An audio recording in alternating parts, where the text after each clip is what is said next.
Bonjour tous, j'espère que vous allez bien. Aujourd'hui, je vais plutôt parler avec mes amis étudiants étrangers, nos amis expatriés, nos immigrés, les étrangers en général qui se trouvent actuellement sur le sol sénégalais et qui sont vraiment horrifiés de la vie chère du Sénégal. Sur TikTok, je scrollais et je suis tombée sur une vidéo de Kevin Lotaro. Je pense que c'est ça. Désolé si j'ai écorché votre nom, monsieur. C'est un TikToker camerounais qui a vécu en Côte d'Ivoire et qui est actuellement au Sénégal. Il faisait une vidéo où il l'avait intitulée Top 5 des choses que je n'ai jamais achetées au Sénégal. Il avait fait ça surtout pour parler de la cherté de la vie au Sénégal, mais principalement de la cherté de nos fruits au Sénégal. Kevin, on est bien d'accord avec vous que la vie au Sénégal est hyper chère. La vie au Sénégal est chère et on ne va pas se mentir là-dessus. Que ce soit au niveau de l'essence ou le gasoil, que ce soit au niveau de l'électricité. L'eau, non, ça va pour ce qui est du coût de l'eau, mais les prix du loyer ou même les prix du transport sont élevés. Là-dessus, on ne va pas se mentir. On est bien d'accord qu'on a du chemin à faire et que nos gouvernants du côté des politiques ont du travail. On est bien d'accord. Maintenant, la question qu'on devrait se poser, c'est pourquoi aujourd'hui au Sénégal, les prix sont devenus une catastrophe pour les étrangers qui viennent s'installer. Pourquoi? Pour certains, Dakar est devenu cher, surtout du côté de l'alimentation, en particulier les légumes et les fruits. Donc, on peut se dire comment expliquer, comment arriver à nous expliquer qu'une pomme coûte la pièce 300 francs, qu'une banane nous coûte 200 francs la pièce, l'unité, si vous voulez, qu'une barquette de fraises valent dans certains endroits 1000 francs CFA. Ça, c'est les questions qu'on devrait vraiment se poser à l'heure actuelle. Et je vais essayer à travers cette vidéo d'y répondre. Ça ne va pas être facile. Il y en a qui vont être d'accord, d'autres ne le seront pas, mais j'essaierai quand même. Voilà. Moi, je dirais que déjà, pour ce qui est de la nourriture, de l'alimentation en général, il faut se dire que cela dépend d'une personne à une autre, d'un endroit à un autre, de nos habitudes alimentaires en général. Oui, mais je peux comprendre que vous êtes Camerounais. Et ça se comprend que vous vous indignez par rapport au prix de nos fruits. C'est très normal. C'est normal, pourquoi? Parce que au Cameroun, la base de la cuisine camerounaise, tout comme d'ailleurs la Côte d'Ivoire, c'est les tubercules, c'est-à-dire les bananes, aloko, plantain, le manioc, et puis aussi, on peut dire aussi qu'il y a aussi les feuilles, comme le ndolé ou bien le kpem. Voilà. Donc, vous, le Cameroun, je veux dire, ainsi que la Côte d'Ivoire, vous avez ces similitudes en matière d'alimentation. Et cela ne s'arrête pas là-bas. Si on y rajoute que la Côte d'Ivoire aujourd'hui est la deuxième, le deuxième producteur africain en matière de bananes. et que la Côte d'Ivoire, tout comme le Cameroun, ont cette capacité de transformer, c'est-à-dire ils ont tellement une diversité de produits tropicaux qu'ils arrivent à exporter parce qu'elles en cultivent ou ils en cultivent en quantité suffisante, à savoir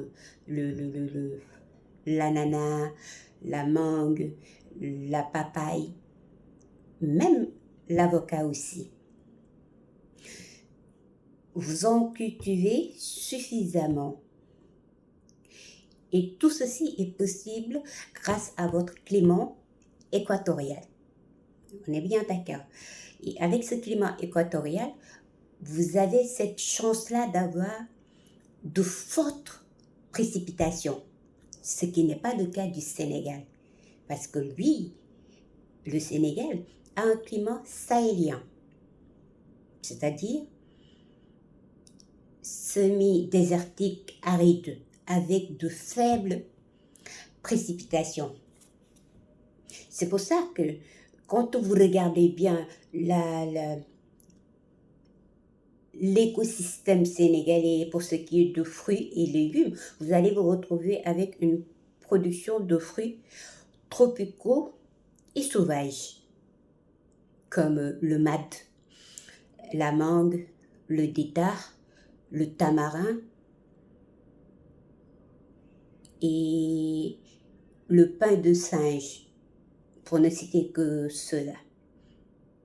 D'ailleurs, vous remarquez avec moi, Kevin, que quand c'est la saison, ces fruits, vous allez les avoir à bas prix. Ça ne coûte pas un bras. On est bien d'accord. Maintenant, pour un pays, quand je parle d'un pays, je parle du Sénégal, qui ne connaissait que le riz, le mil ou le pain, ce même Sénégal aujourd'hui est en train de s'ouvrir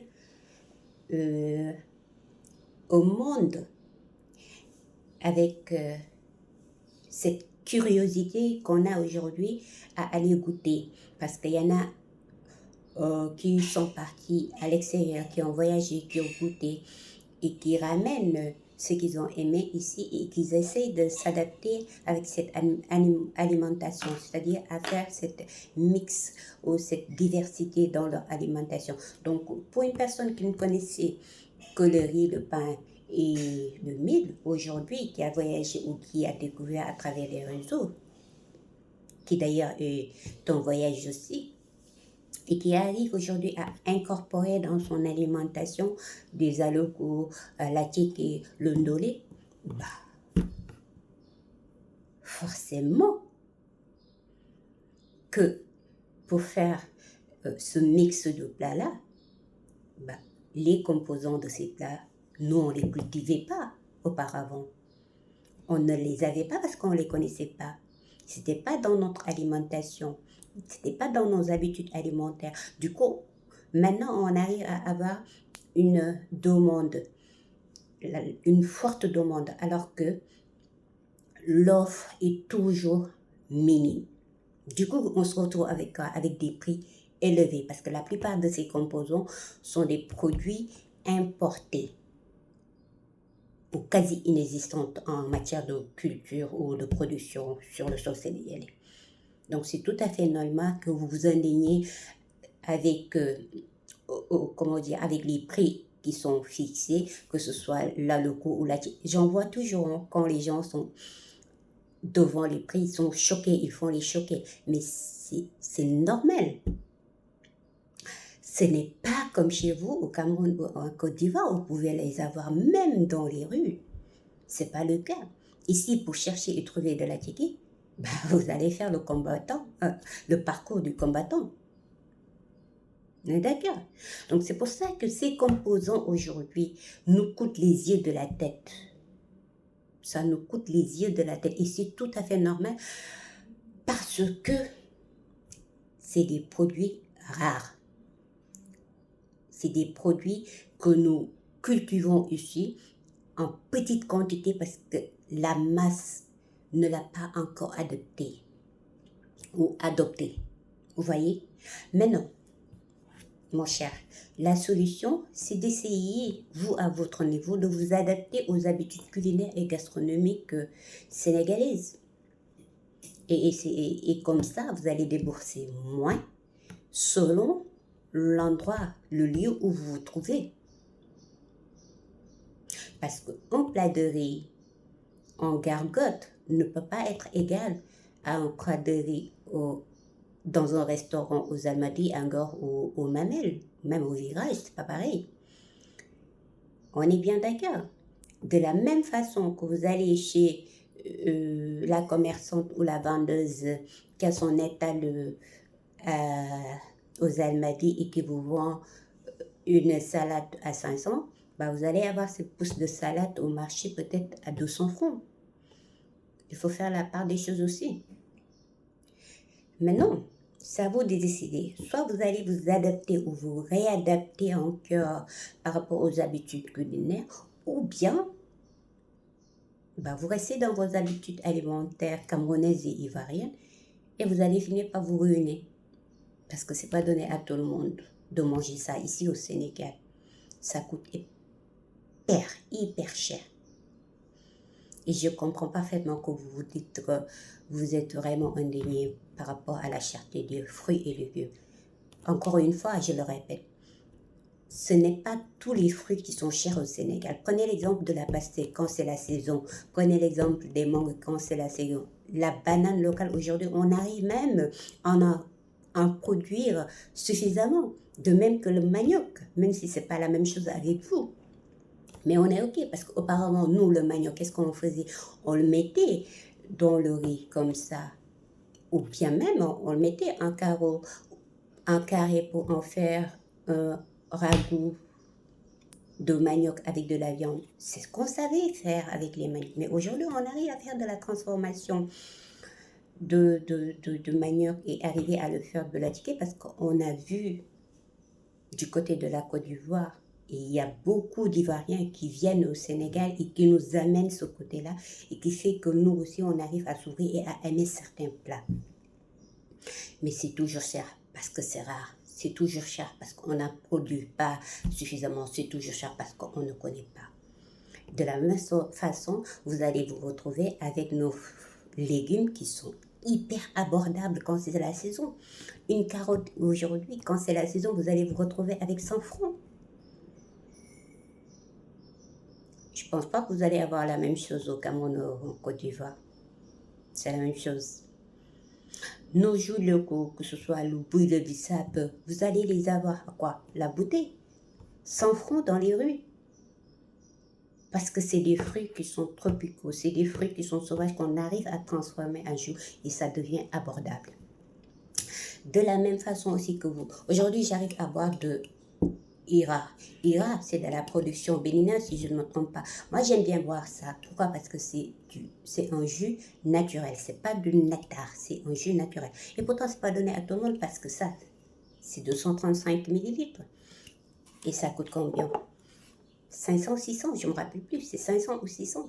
Et si je veux boire un jus nectar de Presseia, ben je vais me retrouver avec 350, la moitié. Mais je suis partie chercher du jus naturel parce que mon ventre ne me permet pas de manger et de boire tout. Donc je suis obligée de débourser plus. Et je ne me plains pas parce que le jus il est bon et il n'y a pas d'addictif. C'est la même chose. Adaptez-vous à partout où vous passez. Adaptez-vous. Ça ne va pas être facile, hein, parce qu'on est habitué à une certaine alimentation, on est habitué à manger des fruits et légumes. Et ce qui était là en pagaille aujourd'hui, on va se retrouver à ne plus en manger parce que c'est cher. Mais vous avez toujours une alternative. Toujours. Assis à mon frère, ça va aller.